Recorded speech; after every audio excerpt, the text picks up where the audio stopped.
Hello and welcome back to Cox Community Connection. As you can see, we've made it to our Pensacola studios where we're going to talk about a couple of great events in Pensacola for the month of June. And the first one we're going to talk about is with the Big Brothers and Big Sisters of Northwest Florida, and Natalie Chism is with me to talk about that. Natalie, thank you for joining me today. Absolutely. Thank you for having me here. So before we talk about your big event coming up in June, let's talk about Big Brothers, Big Sisters overall. What does the organization do? A lot of people are familiar with it, but kind of give us a little bit of background of the organization and some of the core programs that you provide. Sure. Well, we are a mentoring program for children.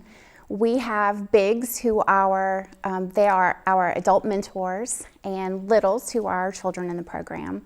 We have two core programs. We have school-based mentoring, where the big actually goes into the school once a week and meets with their little, and they go over schoolwork, they help them with anything their teacher may have pointed out, and just overall getting to know them. The other one is community-based, and that gives you a little bit more flexibility. You can actually pick up the little, you can take them to a movie, take them to a sporting event, have them involved in some family activity. So how is it determined which program they utilize, whether it be community or school-based? It's really based on the volunteer and the time commitment that they can give. You know, if they sign up for the community-based, that does give them more flexibility. We ask that they meet with their little 2 to 4 times a month. The school-based, you actually have to either find time before work, during work hours, and hopefully your employer will allow you to do that. Yeah, this is such a great organization that it pairs the big, as you call them, whether big brother or big sister with a younger child. How important is it for that child to have a big in their life, and what kind of impact have you seen from these partnerships or relationships? It really is huge. I've been with Big Brothers Big Sisters for about a year now, and the stories that I hear, I need tissues in each hand. The children that go through the program are generally coming from a very challenging situation at home. They're raised by single parent, mostly single moms. We do have a lot of grandparents that are raising children. Sometimes their parent may be incarcerated. So having that volunteer come into their life is life-changing for them. It really allows them time that they may not ordinarily get with a parent because they might have other siblings at home, and just the opportunities and experiences that they may not be able to get at home. Sure. Let's talk about an event that you have coming up. Being a nonprofit organization, of course, you have fundraisers to pay for these programs, to support these programs, and you have a big one coming up in June. Tell us a little bit about what you have on the horizon. That's right. It's Bowl for Kids' Sake. It's Peace, Love, Rock and Bowl this year. We're doing a 70s theme. It's going to be a lot of fun. We ask the teams that are involved to dress up. There's awards for team spirit, best costume.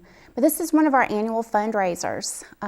We ask for people to fundraise over a course of several months leading up to it. And that event at New Liberty Lanes, it's coming up on June the 21st, is a time of celebration. And I tell you, last year was my first experience with Bowl for Kids' Sake. My cheeks were hurting from just watching how much fun everyone was having, dancing, bowling. The kids are there. It's a really exciting time. So if a group wants to get involved, how do they go about doing that? Do they call Big Brothers Big Sisters? Do you have a website? How can they find out more? We do have a website, but the best way is to give us a call at 433-KIDS. Okay. And what is your website? It's BBBS at bbbsnwfl.org. There's a lot of B's in there. And how many people would you need for a team? If somebody wants to come out and participate, how many people do they need? 4 to 6 people. Okay. And we're asking that each person try to set a personal goal to raise $100. So you've got a good a team fundraising goal there. Absolutely. Yeah, before we started here on the show, we were talking about the need for, of course, more bigs. And one of those being especially for men.